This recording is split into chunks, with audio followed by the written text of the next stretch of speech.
हर हर महादेव। कार्तिक मास का शुभ समय था। आकाश में दीपों की रेखा सजी थी। वातावरण में गंगा जल की शुद्धता और भक्ति की सुगंध फैली थी। हर घर में तुलसी चौरा को सजाया जा रहा था। कहीं नारियल रखा जा रहा तो कहीं चूड़ियाँ, कहीं चुनरी चढ़ाई जा रही है। तो देव उठान एकादशी का दिन था। श्री हरि विष्णु योग निद्रा से जागे और उनके साथ संपूर्ण सृष्टि में मांगलिक कार्यों का शुभारंभ हुआ। देव ऋषि और ब्रह्मचारी सभी आनंद में डूबे हुए थे। किंतु उसी समय तुलसी माता ने शांत स्वर में भगवान विष्णु से निवेदन किया कि प्रभु, इस बार देव उठान एकादशी रविवार को पड़ रही है और आप जानते हैं कि रविवार को मेरे पत्ते तोड़ना या मुझ पर जल चढ़ाना वर्जित माना जाता है। तो क्या मेरे भक्त इस दिन मेरा विवाह कर पाएंगे? क्या मैं इस दिन वरमाला धारण कर सकूंगी? उनकी आंखों में भक्ति का सौंदर्य था, पर प्रश्न की हल्की चिंता भी थी। श्री हरि मुस्कुराए और उन्होंने अपने चारों हाथों से आशीर्वाद देते हुए कहा, प्रिय तुलसी, जब तक पृथ्वी पर भक्तों के हृदय में भक्ति की ज्योति चलती रहेगी, तब तक तिथि, वार या मुहूर्त उनका मार्ग नहीं रोक सकता है। रविवार को तुम्हारे भक्त यदि केवल जल का छींटा देकर, दीप जलाकर और मन में विवाह का संकल्प लेकर तुम्हारा पूजन करें, तो अभी मेरे लिए उतना ही प्रिय होगा जितना कि विधि पूर्वक किया गया विवाह। जो भक्त सोमवार, द्वादशी, त्रयोदशी, चतुर्दशी अथवा कार्तिक पूर्णिमा का विवाह करेंगे, उन्हें भी उतना ही समान फल प्राप्त होगा, क्योंकि मैं फल को नहीं, भक्तों की भावनाओं को देखता हूँ। कि हे भगवान।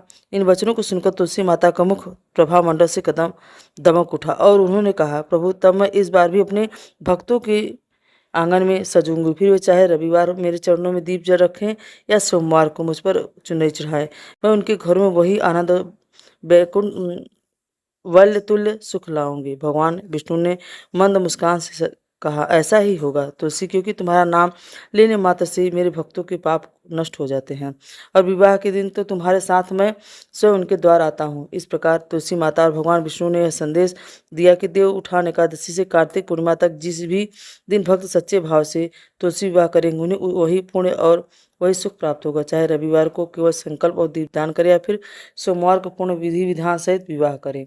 दोनों ही तुलसी माता और श्री हरि विष्णु को समान रूप से प्रिय है। और तुलसी जी के पास बैठा हुआ हर भक्त उस रात यही अनुभव कर रहा होगा कि जैसे भगवान स्वयं कर रहे हैं। जहाँ तुलसी वहाँ वहाँ मैं हूँ, जहाँ भक्ति और वही वरदान है। तो फिर श्रोतो, इस बार रविवार के दिन तुलसी विवाह का सहयोग पड़ रहा है, लेकिन जो भक्त रविवार के दिन विवाह ना करना चाहे तो अन्य दिनों में भी तुलसी जी का विवाह करा सकते हैं। आइए जानते हैं तुलसी विवाह के सभी शुभ मुहूर्तों के बारे में। हिंदू पंचांग के अनुसार इस बार द्वादशी तिथि 2 नवंबर रविवार को सुबह 7:32 से शुरू हो रही है और द्वादशी तिथि का समापन 3 नवंबर सोमवार को सुबह 5:07 पर हो रहा है। तुलसी जी के विवाह के लिए ब्रह्म मुहूर्त का फिर शाम का घुंगली मुहूर्त माना जाता है। ऐसे में जो लोग दसवीं तिथि मिली हुई एकादशी के दिन यानी 1 नवंबर शनिवार को तुलसी जी का विवाह करना चाहते हैं, तो शाम 5:36 से 6:54 के बीच में विवाह करा सकते हैं। और रविवार के दिन तुलसी जी के विवाह शुभ मुहूर्त शाम का ही रहेगा, शाम 5:30 से 6:30 के तक। और इस बार 3 नवंबर सोमवार को तुलसी विवाह के 2 मुहूर्त प्राप्त होंगे। पहला मुहूर्त सुबह 4:51 से 6:52 तक रहेगा और शाम का मुहूर्त शाम 5:34 से 6:52 तक रहेगा। इसके बाद 4 नवंबर मंगलवार को बै बै बैठू चतुर्दशी के दिन शुभ 4:51 से 6:35 तक और दूसरा मुहूर्त शाम 5:34 से 6:52 तक रहेगा। और 5 नवंबर बुधवार को सुबह 4:52 से 6:36 तक, शाम को 5:33 से 6:51 तक तुलसी विवाह का शुभ मुहूर्त रहेगा। इन दिनों कार्तिक पूर्णिमा है और इस दिन कार्तिक मास की समाप्ति भी होती है। तो भक्तों, आपको यह जानकारी कैसी लगी? जानकारी अच्छी लगी हो, आप कब तुलसी माँ का विवाह कर रहे हैं, तो इसके बारे में हमें कमेंट में जरूर बताएं।